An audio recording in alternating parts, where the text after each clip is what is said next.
ಶಿಷ್ಯ ನಿನ್ನೆ ಹೆಂಗಿತ್ತ ಮ್ಯಾಚ್? ಅಯ್ಯೋ ಏನ್ ಕೇಳ್ತೀಯ, ಟಾಸ್ ಗೆದ್ದಾಗ ಮ್ಯಾಚ್ ನಿಮ್ದೇ ಅನ್ಕಂಡೆ. ರಿಷಬ್ ಪಂತ್ ಸೆಂಚುರಿ ಹೊಡೆದಾಗ ಡೌಟ್ ಅನ್ಕಂಡೆ.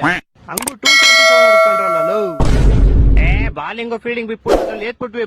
ಬ್ಯಾಟಿಂಗ್ ಹೆಂಗಿತ್ತು? ಕೊಹ್ಲಿ ಸಾಲ್ಟ್ ಪಾರ್ಟ್ನರ್ಶಿಪ್ ಅಲ್ಲಿ 50 ಬಂದಾಗ ಮ್ಯಾಚ್ ನಿಮ್ದೇ ಅನ್ಕಂಡೆ. ಅರೆ ನೆಕ್ಸ್ಟ್ ಓವರ್ ಸಾಲ್ಟ್ ಔಟ್ ಆದಾಗ ಸ್ವಲ್ಪ ಡೌಟ್ ಅನ್ಕಂಡೆ. ಆಮೇಲೆ ಪಟ್ಟೇದಾರ್ ಬಂದ್ ಹೆಂಗ್ ಸ್ಟಾರ್ಟ್ ಮಾಡಿದಾಗ ಮ್ಯಾಚ್ ನಿಮ್ದೇ ಅನ್ಕಂಡೆ.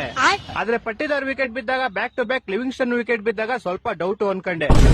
ನೀನ್ ಹಿಂಗೆ ಜೀವನ ಪೂರ್ತಿ ಅನ್ಕಂತಾನೆ ಇರು, ನಾವು ಕಪ್ ಗೆಲ್ಕೊಂಡು ಹೋಯ್ತಾ ಇರ್ತೀವಿ. ಯಾವಾಗ ವಿರಾಟ್ ಕೊಹ್ಲಿ ಹಾಫ್ ಸೆಂಚುರಿ ಹೊಡೆದ್ನೋ ಅವಾಗ್ಲೇ ಗೊತ್ತಾಗ್ಬಿಡ್ತು ಮ್ಯಾಚ್ ನಮ್ದೇ ಅಂತ. ಇದುವರೆಗೂ ವಿರಾಟ್ ಕೊಹ್ಲಿ ಹಾಫ್ ಸೆಂಚುರಿ ಹೊಡೆದಿರೋ ಮ್ಯಾಚ್ ನಾವು ಯಾವ್ದು ಸೋತಿಲ್ಲ. ಹೌದಾ? ಹಂಗೆಲ್ಲ ಆಯ್ತಾ? ಇನ್ನೇನ್ ಮತ್ತೆ. ಆಮೇಲೆ ನಮ್ ಕ್ಯಾಪ್ಟನ್ ಜಿತೇಶ್ ಶರ್ಮಾ ಹೆಂಗ್ ಆಡ್ದ? ಜಿತೇಶ್ ಶರ್ಮಾ ಸ್ಟಾರ್ಟ್ ಮಾಡ್ದಾಗ ಮ್ಯಾಚ್ ನಿಮ್ದೇ ಅನ್ಕಂಡೆ. ಅರೆ ಯಾವಾಗ ದಿಗ್ವೇಶ್ ಜಿತೇಶ್ ಶರ್ಮಾದ್ ವಿಕೆಟ್ ತಗ್ಬಿಟ್ಟು ಗ್ರೌಂಡ್ ಮೇಲೆ ಸೈನ್ ಹಾಕೋದ್ನೋ ಅವಾಗ ಸ್ವಲ್ಪ ಡೌಟ್ ಅನ್ಕಂಡೆ. ಆ ಚಪ್ರಿ ಸೈನ್ ಹಾಕಿದ್ ಫುಲ್ ಉರ್ದೋಗ್ಬಿಡ್ತು ನನ್ಗೆ. ಆದ್ರೆ ಅವ್ನ್ ಸೈನ್ ಮೇಲೆ ಯಾವಾಗ ಅಂತ ಆಂಬ್ಯುಲೆನ್ಸ್ ಹೋಯ್ತು ನೋಡು. ಅಜ್ಜಿ 1 ರನ್, ನೆಕ್ಸ್ಟ್ ಫ್ರೀ ಹಿಟ್ ಗೆ ಜಿತೇಶ್ ಶರ್ಮಾ 1 6, ಮ್ಯಾಚ್ ನಮ್ದೇ ಫಿಕ್ಸ್. ನೀನ್ ಏನೇ ಹೇಳು, ಅವ್ನ್ ಸಿಗ್ನೇಚರ್ ಮೇಲೆ ಆಂಬ್ಯುಲೆನ್ಸ್ ಹೋಗಿದೆ ಮಸ್ತ್. ಸಿಗ್ನೇಚರ್ ಅಲ್ಲ ಕಣ, ಅವ್ನು ಚೆಕ್ ಮೇಲೆ ಸೈನ್ ಹಾಕೊಟ್ಟಿದ್ದು. ಚೆಕ್ ಮೇಲೆ ಸೈನ್ ಹಾಕೊಟ್ಟಿದ್ದ?